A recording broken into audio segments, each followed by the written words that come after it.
I can't believe this is actually happening. I'm editing a video for you guys tonight, which was going to go up first, but this I'm going to call a video game news flash, because 2 hours ago, PlayStation Network had a very important announcement to make about Concord. Are you listening, Amari? Because this concerns you. And stop crying, love. We knew this was going to happen. So folks, I don't know how long this particular video is going to be, but quite simply, I could not believe the headline. I actually saw a live stream and they were talking about this. So on the 6th of September, ladies and gentlemen, Sony and Firewalk Studios are going to pull the cord on Concord. Oh, come on. That was actually a pretty good pun. Honestly, thank me later on, folks, please. Honestly, even Graham Linehan from the IT crowd couldn't have written a better punchline, even if he tried. And I love that guy. I like my women like I like my toast. Hot and consumable with butter. You don't have to remind me. I'm all too familiar with my misguided words. Even The Guardian and Keezer MacDonald, an ex-IGN journalist, wrote a big hit piece about it.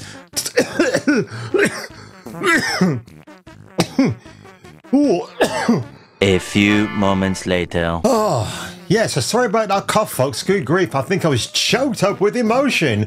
But Keezer MacDonald, the ex-IGN employee who now writes for The Guardian, stated the following, which was basically reiterating Sony's statement that from the 6th of September, they're pulling Concord off its live service components. The same live service we told you would never ever work. At this stage, they don't know what they're going to do with the game. I mean, give it away, play it for free. They're refunding people who bought the game. Remember, folks, there was a guy in Belgium who was talking about the fact he was enjoying Concord, but he got frustrated about an 8-minute wait time before a game started. Again, and I reiterate, folks, on Gears of War 5 and even on the previous games, if you log onto the multiplayer servers for those games, you don't have to wait 8 minutes to play a game. It's far, far less. And we're talking about games that are more than 5 years old.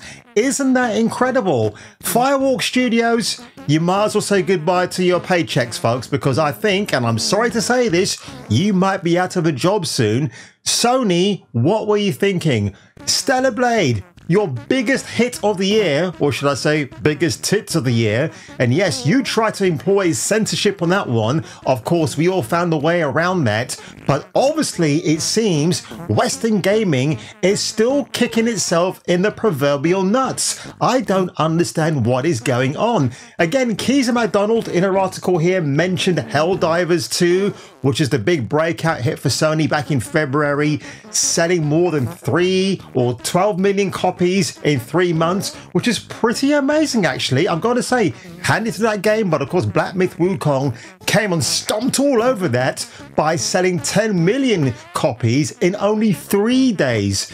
So I'm actually shocked about hearing this news. I really am, not because I feel sorry for Sony. I mean, Sony now, we know, is a completely, utterly woke garbage company. They absolutely are. Because you've got people like Neil Druckmann there who threw out Amy Hennig from the Uncharted franchise in 2016 to make his own little version, to make it a bit more realistic and less of the gung-ho heroics of the favourite explorer we all love, right? So honestly, you had Lawbreakers, which I mentioned as well, which this game, Concord, feels like a distant black sheep cousin of, if you know what I mean.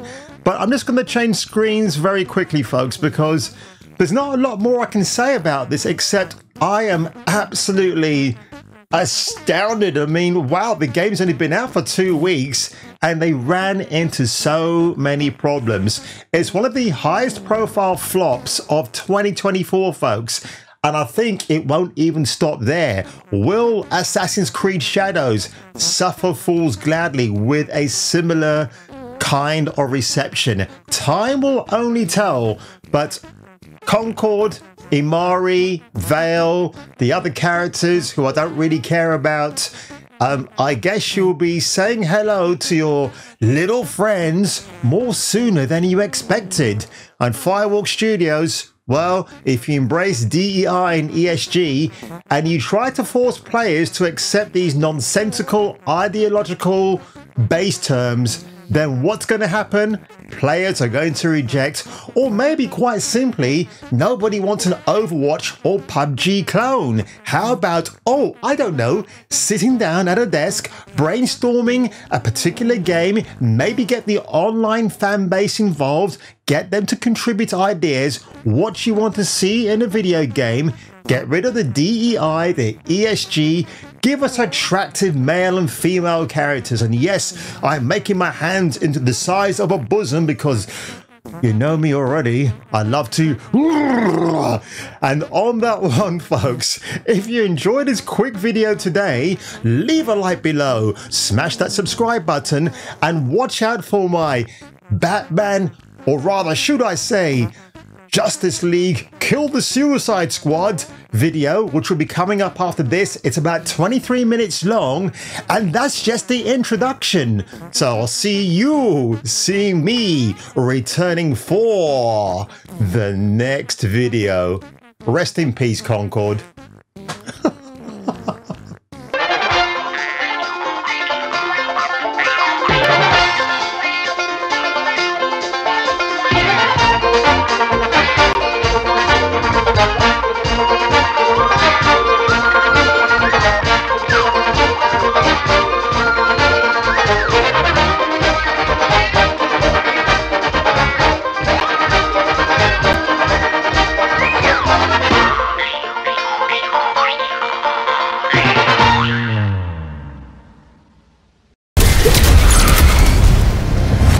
Makes me want to dance!